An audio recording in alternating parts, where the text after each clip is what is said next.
Hey, beautiful soul. Welcome to Soulful Saturdays with Saylor.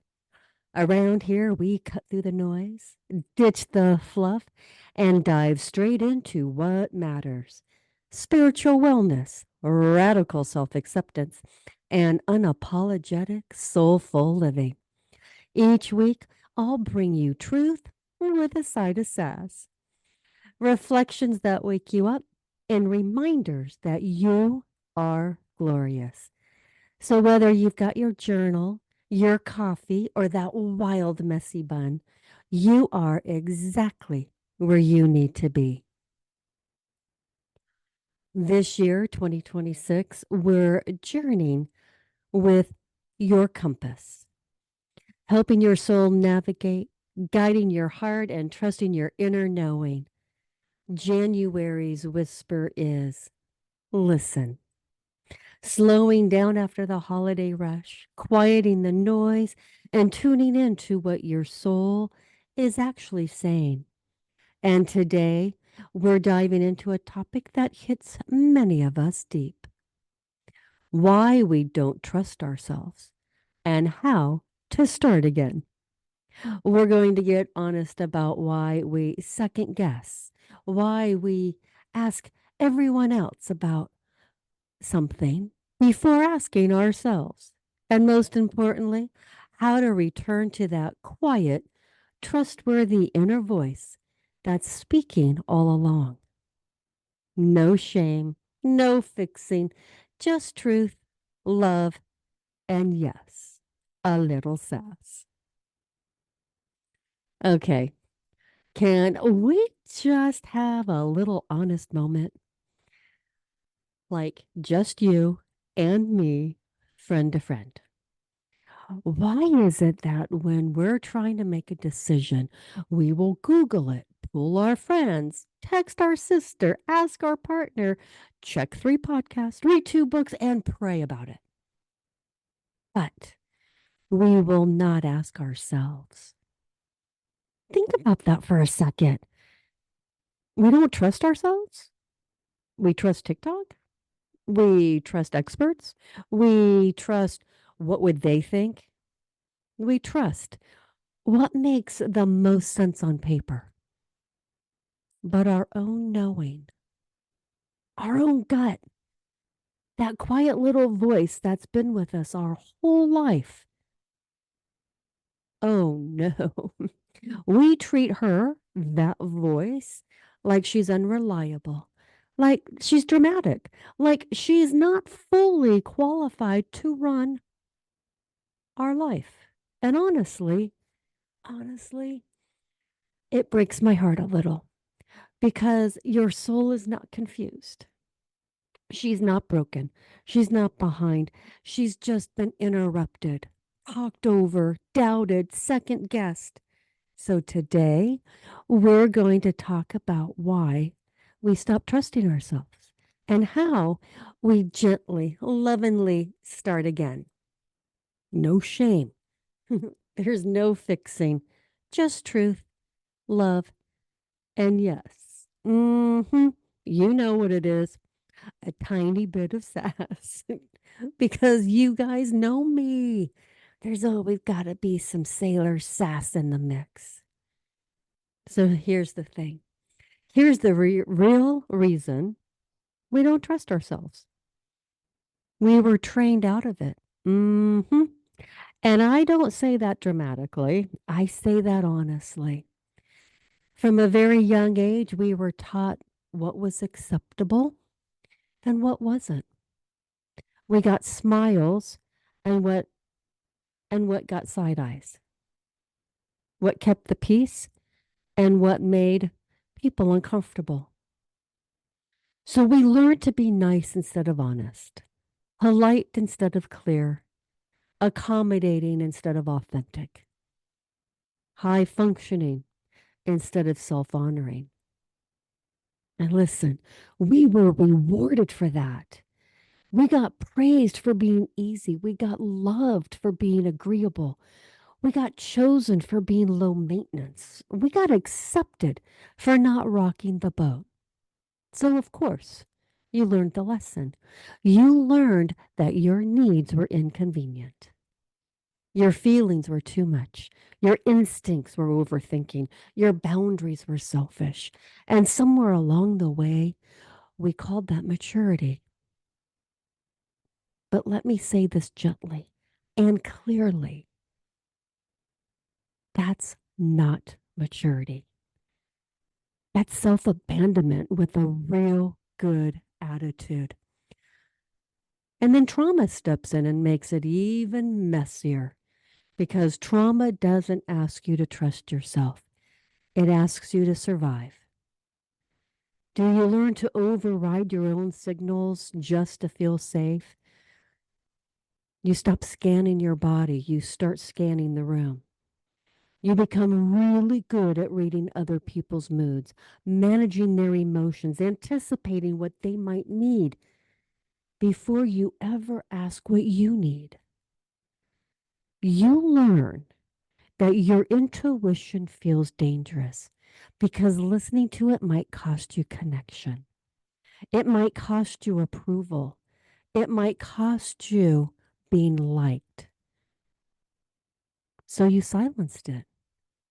Not because you don't have inner wisdom, but because you were taught it wasn't safe to use it. So, of course, you don't trust yourself. You weren't taught how. No one ever sat you down and said, hey, you're allowed to listen to yourself.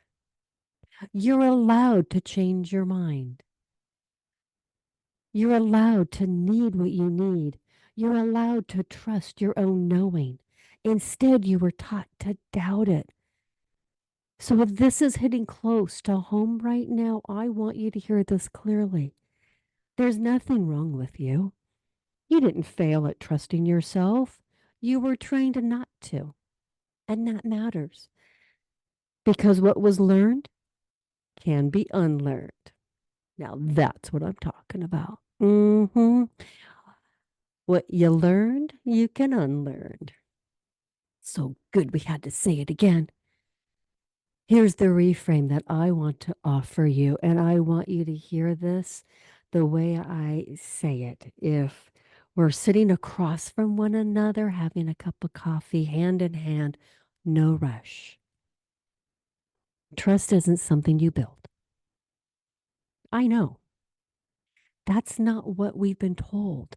We've been told that we have to learn it, work on it, fix it, strengthen it, like it's a muscle you somehow let get weak. But that's not true. Trust is something you return to. You didn't lose your inner knowing. You didn't break it. You didn't misplace it. And you definitely didn't fail at it. You just stopped being in a relationship with it, and that matters. Because relationships don't disappear when we step away from them, they just get quiet. Your soul never stops speaking. She didn't get mad at you. She didn't shut down. She didn't leave. She just stopped being taught how to listen. And let's be honest, nobody handed us a manual for it. Nobody said, hey, when your body tightens, pay attention. Nobody said, when when something feels heavy instead of light, that's information. Nobody said that whisper inside you, yeah, that's worth listening to. So instead, we learn to push through, override, power past, second guess. We learn to trust logic over intuition, noise over stillness, everyone else's opinions over our own inner knowing. And then we wonder why we feel disconnected from ourselves. Trust isn't a muscle you strengthen. It's a home you remember how to come home to. And coming home doesn't require force. It requires listening, soft listening, curious listening, the kind that says, I'm here now. What do you need? And that's the part I really want you to hear. Return to trust doesn't happen in big dramatic moment. Open trust doesn't happen in big dramatic moments. It happens in the small ones. When you pause instead of pushing, when you honor a no without explaining it, when you let yourself rest without earning it, when you listen to your body instead of arguing with it. That's trust. It's quiet, it's subtle, it's deeply personal, and it doesn't scream at you. It whispers, which is why January's whisper is listen, not fix, not hustle, not prove, just listen. Because the more you listen, the safer your inner voice feels. And the safer it feels, the louder it gets. Not loud like chaos, or it's just loud like clarity. So if you're feeling disconnected from yourself right now, I want you to know this. You are not broken. Nope. You are not behind. Heck no. You're not starting from scratch. You're just remembering your way home. And trust me, your soul knows the way. So let me tell you a story. And I want you to listen to it the way you'd listen to a friend who finally says the quiet part out loud. Yeah, there was this time in my life when I knew something wasn't right. Not dramatically wrong, not crisis wrong, no flashing red lights or breaking points, just not true anymore. And that almost made it harder to name because when things aren't bad enough, we convince ourselves that we should stay. We tell ourselves we're being dramatic, ungrateful, too sensitive. And oh, I told myself all of that. I said, be grateful. I said, don't make a big deal out of this. I also said, it's probably just a phase. And another thing I said, other people have it worse. And here's the sneaky part. Those sound like mature thoughts. They sound responsible. They sound evolved. They sound like some kind of thing that's like a good person would say. What they really were, they were ways of talking myself. They were ways of me talking myself out of my own truth. Still hard to say that, but it's true. They were ways of talking myself out of my own truth. And yes, I stumbled on it because there's a reason for that. Because sometimes it's hard to admit it, even now. So I stayed and I didn't fall apart overnight. I didn't collapse. I didn't hit rock bottom. I just shrank. I got smaller in my opinions, quieter in my voice, careful with my needs. I hardened where I used to be soft. I numbed places that used to feel alive.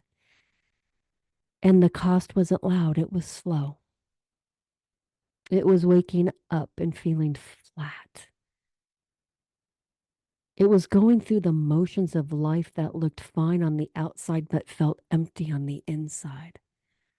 It was like laughing, but not really feeling joy. It was being present, but not really here. It was the loss of my aliveness, the loss of my clarity and my joy. And one day, not in a dramatic moment, not during a breakdown, I just had this quiet realization. I didn't need a new life.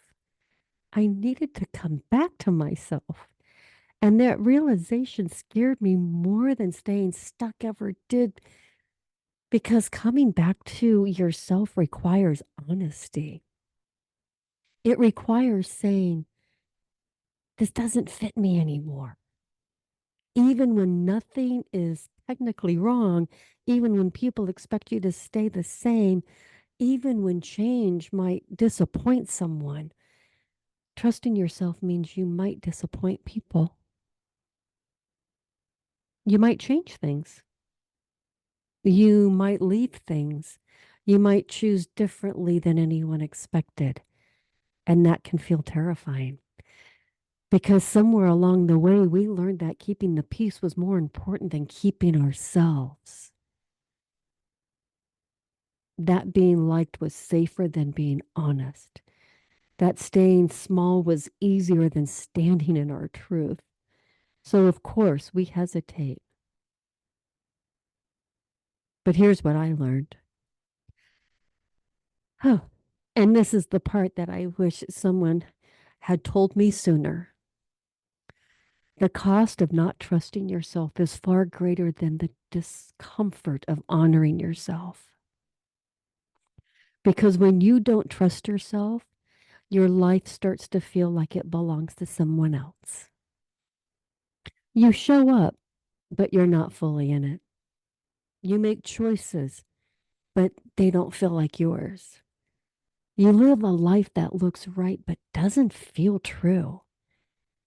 And that's disconnection. It shows up everywhere in your energy, in your body, in your relationships, in that quiet ache you can't quite name. And listen, choosing yourself doesn't mean blowing up your life. Sometimes it means listening to that whisper that says, there's more for you. It might also say, there's truth here that you've been avoiding. It may also whisper, it's time to come home. And when you finally listen, not all at once, not perfectly, just one honest step at a time, you don't lose people who are not meant for you. You don't lose your life.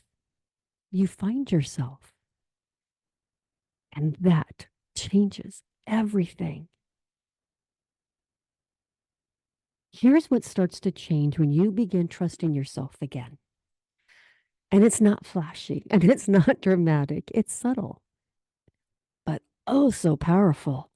Your decisions get lighter, not easier, lighter.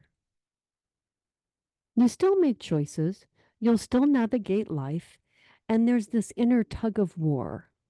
Less second guessing, less spinning in your head. You stop explaining yourself so much. You don't feel the need to justify every no. You don't rehearse conversations that haven't even happened yet.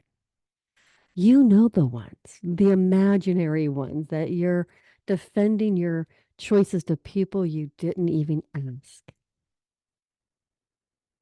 You stop betraying yourself in those small, quiet ways, saying yes when you mean no, ignoring the tight feeling in your chest, talking yourself out of what you know is true.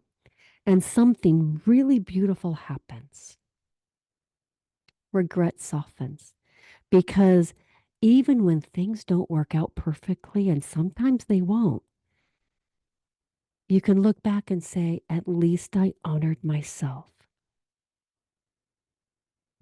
There's peace in that. And anxiety, it loosens its grip. Not because life suddenly becomes predictable, but because you're no longer outsourcing your safety. You stop needing everyone else to approve your choices for you to feel okay. You stop waiting for permission to trust your own knowing. You become your own safe place, and that is power. Not loud power, not forceful power, not proving anything to anyone power. It's quiet power, soft, soul rooted power. The kind that steadies you, the kind that grounds you, the kind that reminds you no matter what's happening around you, you've got you. So here is your soul nudge for the week. Just between you and me. Before you ask anyone else, ask yourself. Before you explain, listen. Before you override that feeling in your body, that quiet knowing in your heart, pause. You don't have to have all the answers. You don't have to get it perfect. You don't have to justify what you feel. Your soul has never stopped speaking. She didn't disappear. She didn't fail you. She's been right there, patiently waiting for you to listen. And you, my beautiful friend, are absolutely worthy of your own trust. Always have been. And that, my friend, is our episode, Why We Don't Trust Ourselves and How to Start Again. Remember, slow down, listen, and trust yourself first, because everything else flows from there. Thank you. Thank you so much for sharing this soulful Saturday with me. As you move through your week, carry this truth in your heart. You are worthy, you are radiant, and your presence matters. And never forget, stay soulful, stay sassy, stay you. I'll see you next Saturday, beautiful soul. Same time, same vibe, same glorious energy.